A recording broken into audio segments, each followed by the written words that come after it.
Hello, আসসালামু আলাইকুম। কেমন আছেন আপনারা? আশা করি সবাই ভালো আছেন। সো আজকে আমরা কলসিয়াতে আসছি, রোম শহরে। এখানে আমাদের এক বাঙালি ভাই বিভিন্ন ছবি অঙ্কন করে এবং সেগুলো বিক্রি করে একটা পাইকারি দরে। সো আপনারা দেখতে থাকুন তার চিত্র আঁকার স্টাইলটা এবং তার ছবিগুলা কীরকম হয় জানাবেন আপনারা।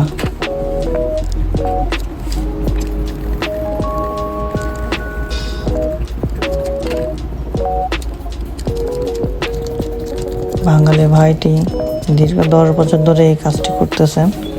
সো ওনার অভিজ্ঞতা অনেক ভালো, আর আর্ট করার স্টাইলটা অনেক সুন্দর, আপনারা দেখতেছেন।